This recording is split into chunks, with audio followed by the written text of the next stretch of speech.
नमस्कार।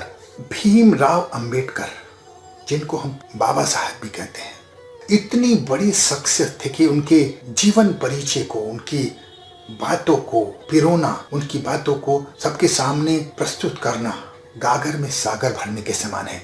लेकिन एक संक्षिप्त विवरण उस महान शख्सियत के बारे में मैं आज आपको बताने जा रहा हूं। उनके कारनामों के लिए, उनकी योग्यता के लिए, उनके व्यक्तित्व के लिए, उनकी सोच के लिए मैं उनको नमन करता हूं। भीमराव रामजी आमड़ेकर 14 अप्रैल 1891 को पैदा हुए। डॉक्टर बाला साहब आमड़ेकर नाम से लोकप्रिय है। विधिवेता, अर्थशास्त्री, राजनीतिज्ञ, समाज सुधारक और बहुप्रतिभा के धनी व्यक्ति, जिन्होंने सबको दलित बौद्ध आंदोलन से प्रेरित किया।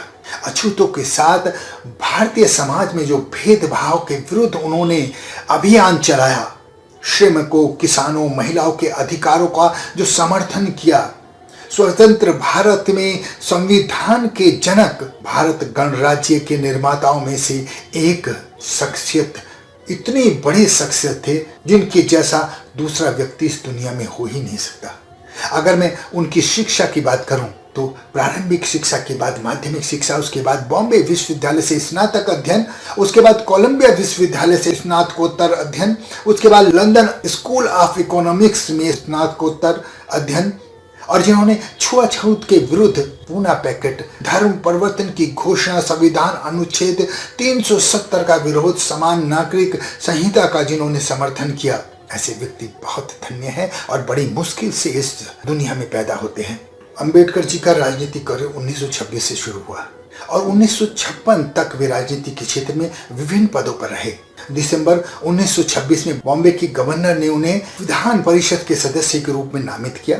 उन्होंने अपने कर्तव्य को बड़ी गंभीरता से लिया और अक्सर आर्थिक मामलों पर भाषण दिया करते थे। 1936 तक बॉम्बे लेजिस्लेटिव काउंसिल के सदस्य रहे। 1 अक्टूबर 1935 को अंबेडकर को सरकारी लॉ कॉलेज में प्रधानाचार्य नियुक्त किया गया। उसके बाद 2 वर्षों तक उन्होंने वहां कार्य किया। उसके बाद दिल्ली रामजस कॉलेज के संस्थापक श्री राय केदारनी की मृत्यु के बाद कॉलेज के गवर्निंग बॉडी के अध्यक्ष पद पर कार्य किया। अंबेडकर जी मुंबई में बस गए थे और वहां पर इन्होंने 3 मंजिला घर राजगृह के नाम से निर्माण कराया। उनका एक निजी पुस्तकालय भी था जिसमें 50,000 से ज्यादा पुस्तकें थी। ये दुनिया का सबसे बड़ा निजी पुस्तकालय था। वो हमेशा कहते थे कि पुस्तकें हमारी सच्ची दोस्त हैं, सच्ची मित्र हैं। 1936 में अंबेडकर ने स्वतंत्र लेबर पार्टी का गठन किया और 1937 में केंद्रीय विधान परिषद चुनाव में 13 सीटें जीती। अंबेडकर को बॉम्बे विधानसभा के विधायक के रूप में चुना गया और 1942 तक विधानसभा के सदस्य रहे। जाति प्रथा का विनाश, हरिजन शब्द के पुकारने पर वो कड़ी निंदा करते थे और उन्होंने जो समानता का अधिकार हमारे समाज को दिखाया, उसके लिए ये समाज हमेशा हमेशा ऋणी रहेगा। उन्होंने धर्म परिवर्तन की घोषणा की। अंबेडकर जी ने कहा कि ऐसे धर्म का कोई मतलब नहीं जिसमें मनुष्यता का कुछ भी मूल्य नहीं। धर्म शिक्षा प्राप्त करने नहीं देता, नौकरी करने में बाधा पहुंचाता है, बात बात पर अपमानित करता है और यहाँ तक कि पानी तक नहीं पीने देता। ऐसे धर्म का कोई मतलब नहीं है। अंबेडकर जी ने हिंदू धर्म को त्यागने की घोषणा की और बौद्ध धर्म को अपनाया। 1950 के दशक में भीमराव अंबेडकर जी ने बौद्ध भिक्षुओं के संपर्क में आकर ये घोषणा की कि मैं बौद्ध धर्म पर एक पुस्तक लिख रहा हूं, उसके बाद मैं बौद्ध धर्म अपना लूंगा। और उन्होंने वैसा ही किया। ऐसा माना जाता है जिनको गुरु के रूप में उन्होंने स्वीकार किया, वो 3 लोग थे। एक गौतम बुद्ध जी, दूसरे संत कबीर जी और तीसरे महात्मा ज्योतिराव फूले जी। उनके मुख्य लेखों की अगर बात की जाए तो उन्होंने स्वतंत्रता, समानता, भाईचारा, बौद्ध धर्म, विज्ञानवाद, मानवता, सत्य, अहिंसा आदि विषयों पर बहुत प्रमुखता से अपने विचार रखे।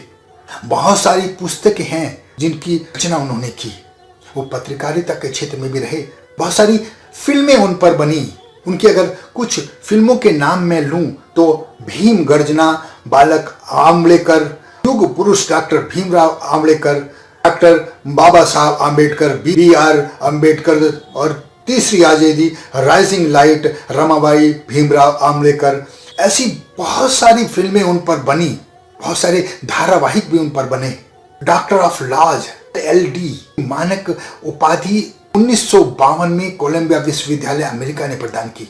दूसरी मानक उपाधि की अगर मैं बात करूं तो डॉक्टर ऑफ लिटरेचर डिलीट की जो उपाधि थी वो 1953 में उस्मानिया विश्वविद्यालय हैदराबाद ने को प्रदान की। उन्होंने समानता के आधार पर परिजन शब्द के कहने पर आपत्ति उठाई, वो व्यर्थ नहीं गई। उन्होंने कहा कि ऐसी समाज की व्यवस्था का मैं बहिष्कार करता हूं, ऐसे धर्म का मैं बहिष्कार करता हूं जहां समानता का अधिकार नहीं है। उनके उच्च विचारों के लिए वो हमेशा हमारे दिलों में रहेंगे। और 6 दिसंबर 1956 में वो हमें छोड़कर इस दुनिया से चले गए। धन्यवाद।